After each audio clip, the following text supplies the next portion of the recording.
ముందుగా గద్దర్కు నివాళులర్పిస్తూ ఆయన పోవటం అంటే తెలంగాణ తన ఒక దిక్సూచిని కోల్పోయినట్టే. తెలంగాణ సమాజము 1970ల నుంచి చేస్తూ వచ్చిన పోరాటాలకి ఆయన ప్రతీక. దానికి ఒక నిలువెత్తు సాక్ష్యం ఆ పోరాటాలకు. వాటికి ఒక చైతన్యం నింపి మార్గనిర్దేశన చేసినటువంటి వ్యక్తి.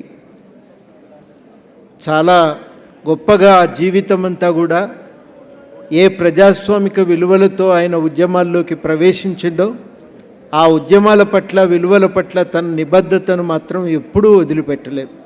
నిరంతరం అదే విలువల కోసం బతికిండు, అదే విలువలను ముందుకు తీసుకువెళ్ళటానికి తాపత్రయపడ్డాడు.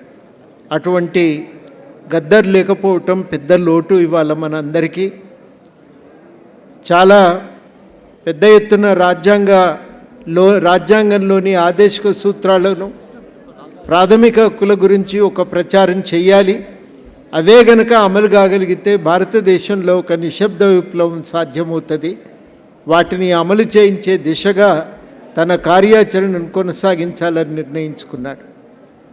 అట్లా ఒక ఒరవడిని, ప్రజాస్వామిక మార్పు కోసం తన ఒరవడిని మాత్రం ఆపకుండా దాన్ని కొనసాగించే లక్ష్యంతో ఆయన నిలబడి ఉన్న సమయంలో ఆయన పోవటం మనందరికీ కూడా పెద్ద లోటు. ఆయన లేకపోయినా ఆయన మాటలు ఉన్నాయి, పాటలు ఉన్నాయి. వాటి స్ఫూర్తితో మనం ముందుకు కొనసాగవలసిన బాధ్యత మనందరి మీద ఉంది. ఆయన ఏ విలువల కోసం నిలబడ్డాడో ఆ విలువలను ఆచరణలో పెట్టడమే మనందరి కర్తవ్యం.